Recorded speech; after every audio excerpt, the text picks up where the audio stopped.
Hey everybody, welcome back to the second part of section 1C with Venn diagrams, talking about sets. This is for our quant reasoning course.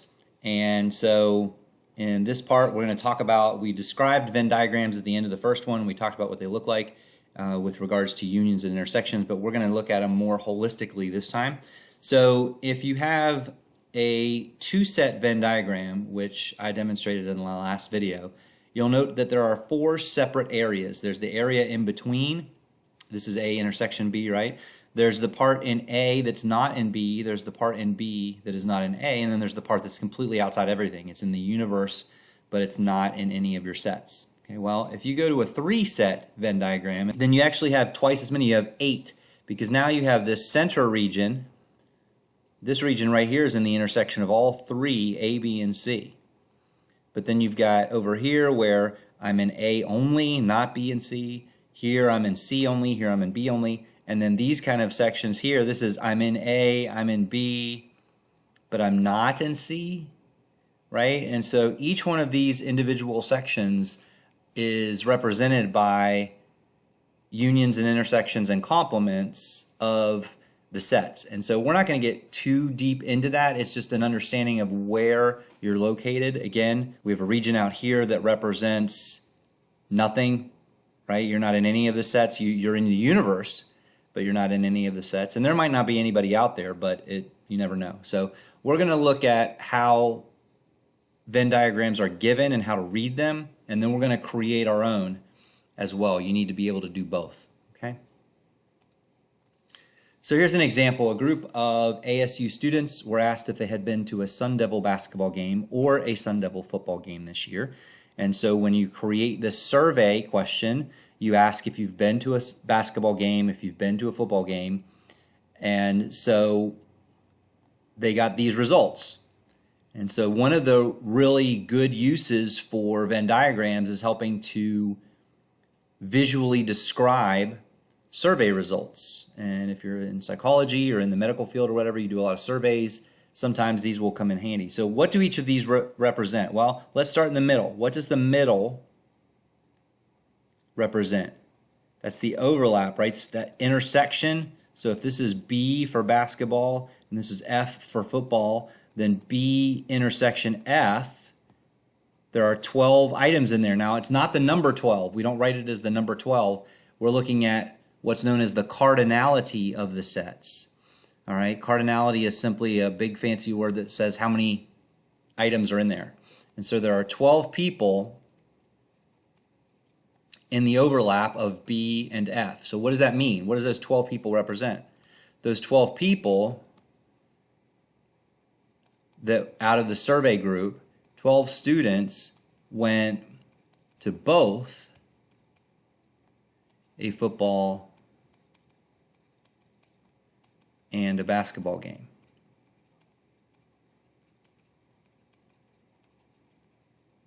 Okay?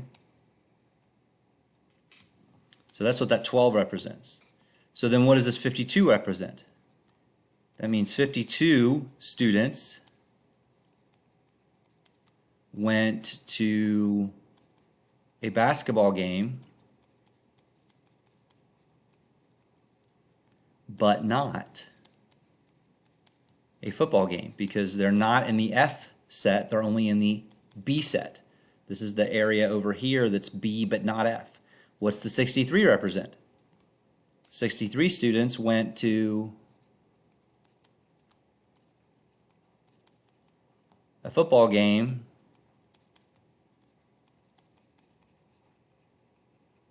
but again, they're only in the F, not in the overlap, and so but not basketball. So we had 12 students that did both of them, 52 that went to a basketball but not a football game, 63 went to a football but not a basketball, and then you have the 8 students that went to neither.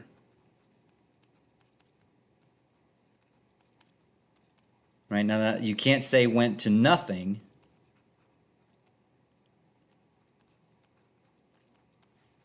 because there's no telling it, right? They could have gone to the baseball games. Arizona State has a pretty good baseball team or whatever, right? but they're 8 outside here means they're outside of the basketball and the football set. So there were 8 students surveyed that didn't go to any.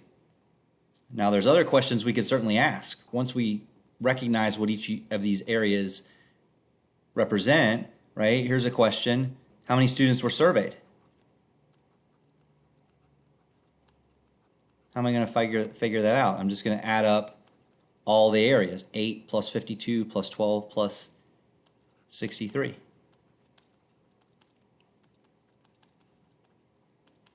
Okay, and so you get 135, right? 8 and 12 is 20, 72, 135. So 135 students were surveyed total.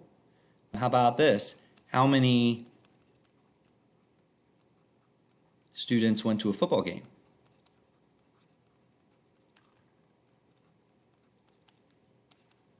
The answer is not 63.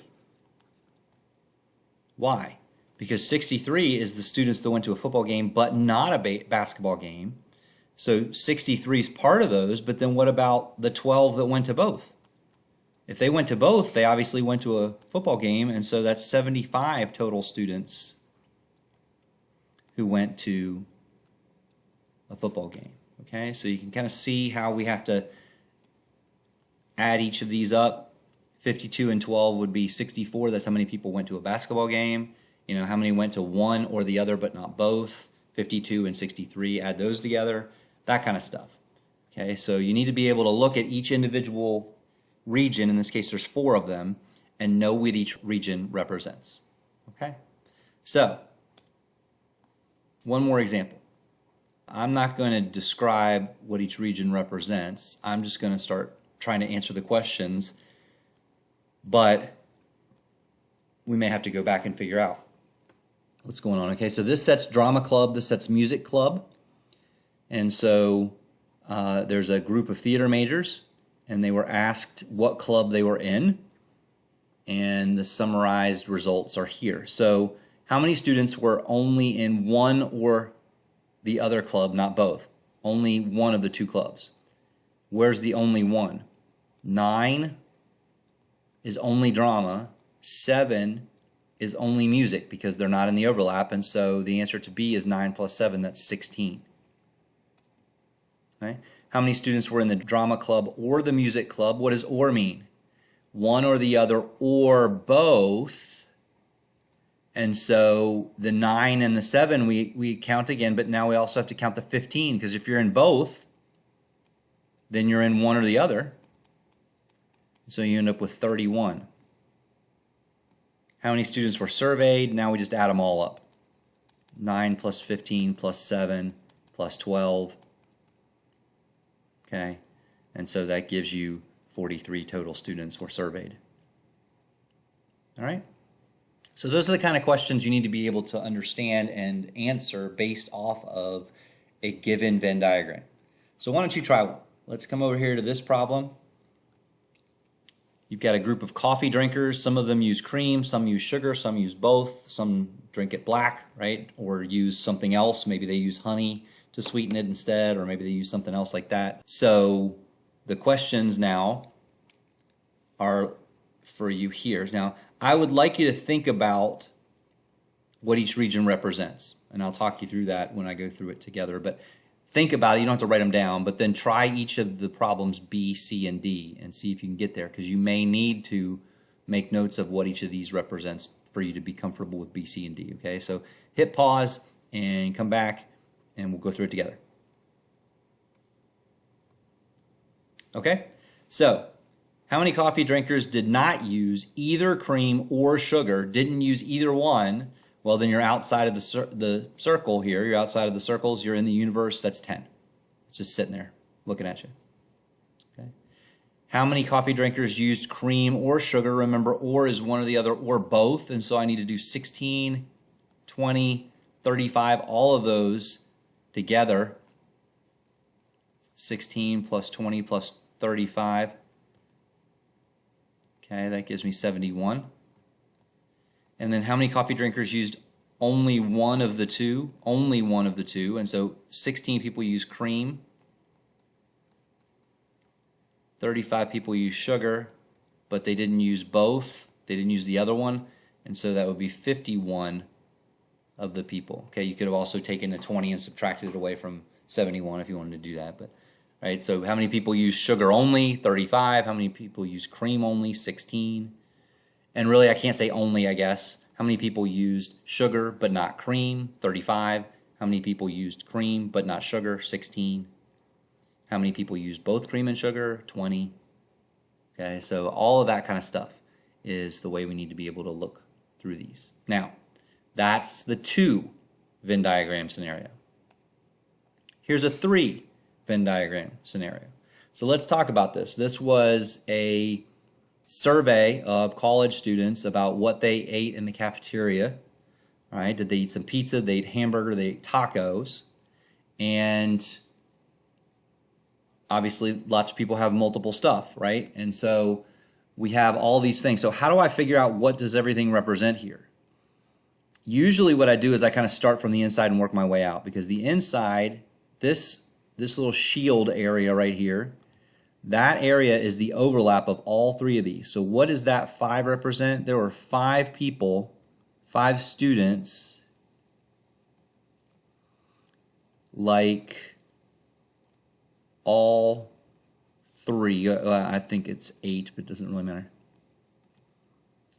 5 students ate all 3 of these. Okay? Pizza, hamburger, and taco. What does this 3 represent out here? It represents students that ate tacos, but neither of the other 2. So 3 students ate tacos, but not pizza, and not hamburger. Okay, and you can do that for all of these. There's 10 students that didn't eat any of the 3. Maybe they had salads, maybe they had something else. But that's how you do that, right? So let me ask you a couple questions and you think about these based on this. How many students had pizza? How many students had pizza? Careful, right? Where is pizza? Pizza is this set. Remember, all sets are circles here. This set is pizza. Because all I said was how many students had pizza. I didn't say only pizza. I said pizza, which means if you had pizza and hamburgers, you had pizza. If you had pizza and tacos, you had pizza. If you had all of them, you had pizza. So we have to add these up, 4 plus 3 plus 5 plus 2, because they're all in the pizza set. And when I put those together, I get 14 students had pizza. That makes sense? If I wanted to say how many had exactly 2 of the 3? How many students had exactly 2 of the 3? Where's 2 of the 3? 2 of the 3 is here. That's pizza and hamburgers, but not the taco. Here's these 2 had pizza, taco, but they're not in the hamburger set. This one person had taco, hamburgers, but not pizza. Okay, and so what we end up getting is we end up getting those 3, but not the middle guy, because the middle one is all 3, and it says exactly 2 of the 3. So I just take 3 plus 2 plus 1, and I get 6 people had exactly 2 of the choices. If you add all these numbers up, all 8 of these numbers, that'll tell you how many students were surveyed, that kind of thing. So again, I want you to try one. All right, here is a setup where we have an international school, offers French, Spanish, and Japanese classes, and students can choose 1, 2, or even 3 languages to take. Okay, so because they're in the international school, they all have to take 1, so there's 0 people in the out here.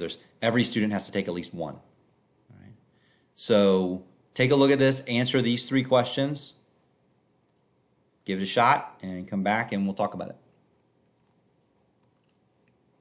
Okay, so for B, how many students had studied exactly 1 of the 3? Exactly 1. Well, where's exactly 1? On the outsides.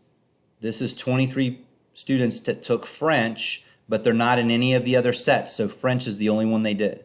9 did Japanese, but none of the other two. 32 did Spanish, but none of the other two. So you take those three numbers, 23, 32, and 9, okay, and you add them together. 64 students took exactly one of the 3 languages, and that was it. That's enough for me personally. I guess if you're in an international school, maybe language is your thing. So whatever. All right. How many studied Spanish or French? Or, remember, the big word or means anything in either set. So for part C, I'll do it in blue, I need every single number that's in either of the French sets or the Spanish set, because or means one or the other or both. So there's 23 plus 20 plus 32 plus 5 plus 4 plus 7. If I knew the total number of students, I could subtract 9 and be getting the same thing. So if I add all this up together, let me do it in my head real quick. 23 and 32 is 55, and 5 is 60, 80, 91 students took French or Spanish or both, right? That's the other option, is both, because it says or. It doesn't say one or the other, but not both. It just says Spanish or French. How about D? How does D work? D, how many students studied Spanish or French, but not Japanese? I'll do this in red. If you're not Japanese, then you're not in this Japanese set, right? So it's Spanish or French, or again, one of the other or both, but not in here because you can't be in the Japanese set. So we got 23 plus 20 plus 32, all right, which is 75 students. So they studied French or Spanish or both, but they did not take Japanese along the way. Okay, so that's kind of, again, how you read off of these. Now, the next step is, can you make your own? Let's see what this would look like.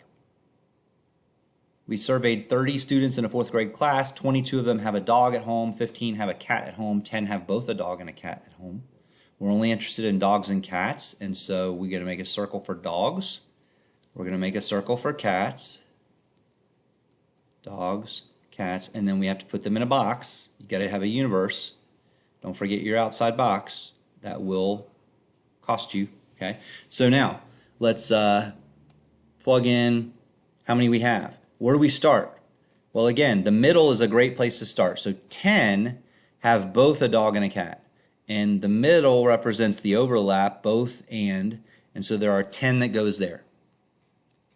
Okay? So now, what goes out here? Well, what does this area represent?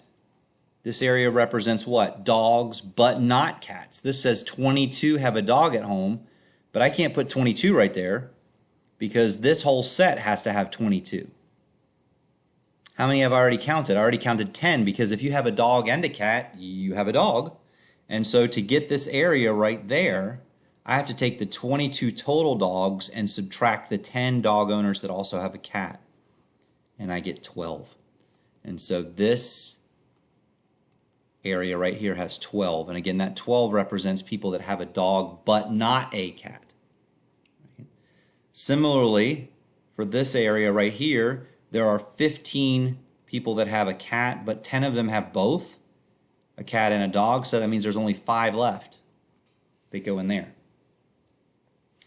So, am I done? No, I'm not done, because I have one more question left, and that will answer my question here. How many have neither a dog or a cat at home?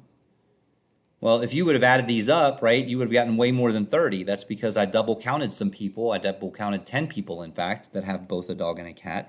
And so if I count these individual pieces, 12 plus 10 plus 5, I get 27 people have at least one of these.